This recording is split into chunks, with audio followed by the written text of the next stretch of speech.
Hello, my name is Sammy Johnson, and this is my first presentation on the innovations in death education. The first topic in this presentation is about the Death Cafe. And here are the 5 W's of the Death Cafe: who, what, when, where, why. Who? John Underwood is the developer of Death Cafe, and he did have some help from his mother, Sue Barsky-Reed. However, he was inspired to come up with the concept of Death Cafe by Bernard Kriatz. What is the Death Cafe? It's a way for people in a community to come together and talk about death and grief. Anyone can host a Death Cafe and anywhere, and anyone can join. Basically, what happens at a Death Cafe is that someone hosts it at a public location, and strangers sit, eat cake, drink tea, and talk about death. So when? Death Cafe was first thought of in 2010. However, the first Death Cafe meeting was facilitated in September of 2011. The Death Cafe concept has been going on since 2011 and will hopefully continue for many years. Where? The first cafe was at John Underwood's home in London, United Kingdom, and as of today, there have been 14,055 different death cafes in 81 different countries. So why? Why is Death Cafe a thing? I got this from the website. Our objective is to increase the awareness of death with a view to helping people make the most of their lives. And I got that from deathcafe.com. So, how do you join? You can find out how to host a Death Cafe meeting by visiting the website, deathcafe.com. There are specific details listed on the website on how to get started. Anyone can start a Death Cafe anywhere in the world. You just go on the website and look for the specific directions on how to do that. But if you do not want to start a Death Cafe yourself, you may try to find a Death Cafe near you. There is a Find Death Cafe link on the website that allows you to enter in your location or your area, and it will tell you any Death Cafes coming up nearby you. For example, I went and typed in my zip code, and I saw that there was one about 45 minutes from my house that's coming up in a few weeks. So the next topic is the ALS Ice Bucket Challenge. The 5 W's of the ALS Ice Bucket Challenge. So who?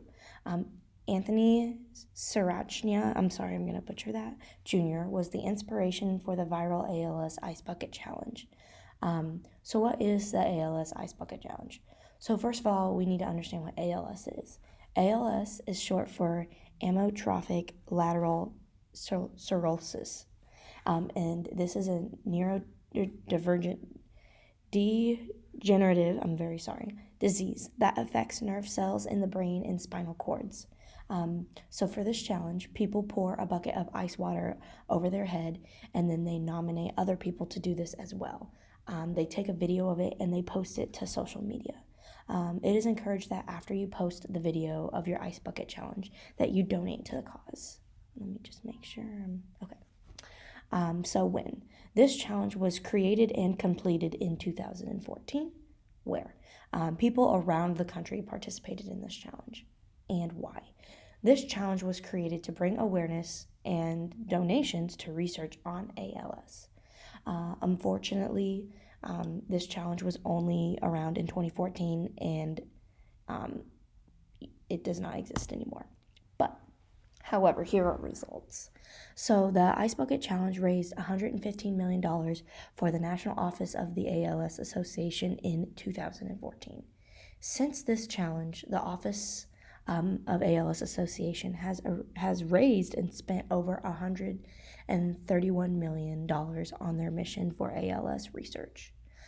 Even though this challenge was only a thing in 2014, it is still encouraged that people bring awareness to the cause and donate if they are able to.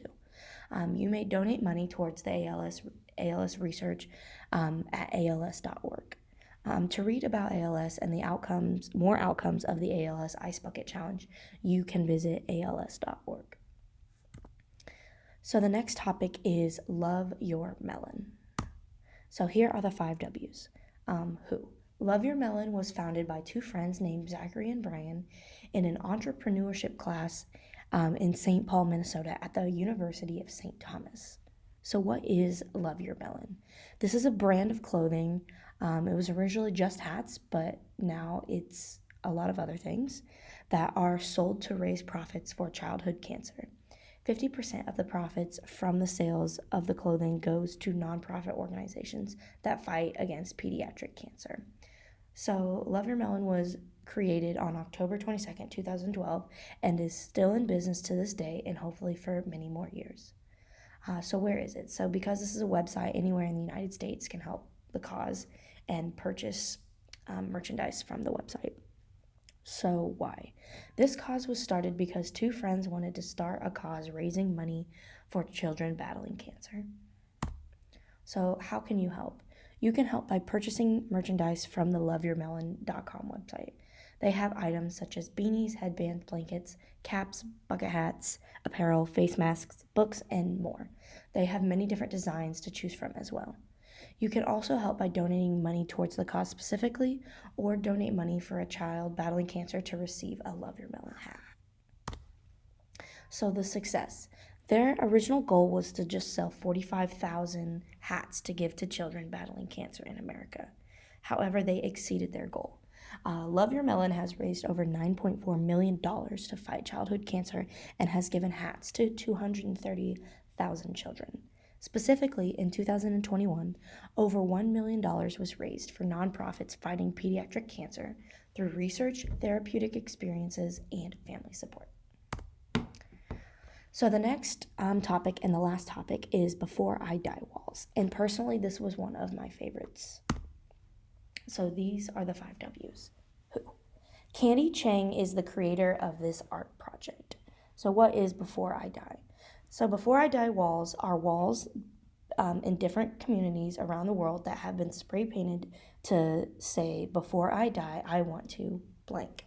And anyone in the community can pick up a piece of chalk and write on the wall what they wish to achieve before dying.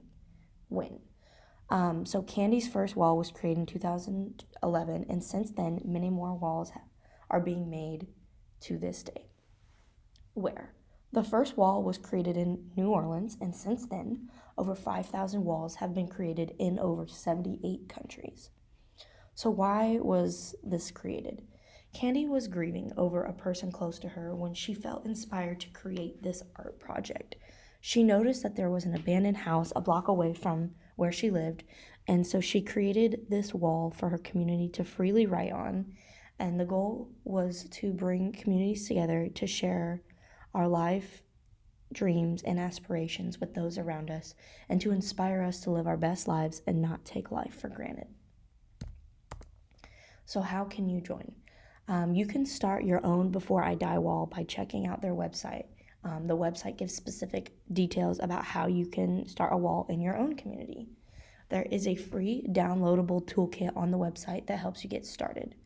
The website also gives advice on how to get permission from those in your community to start one in your neighborhood.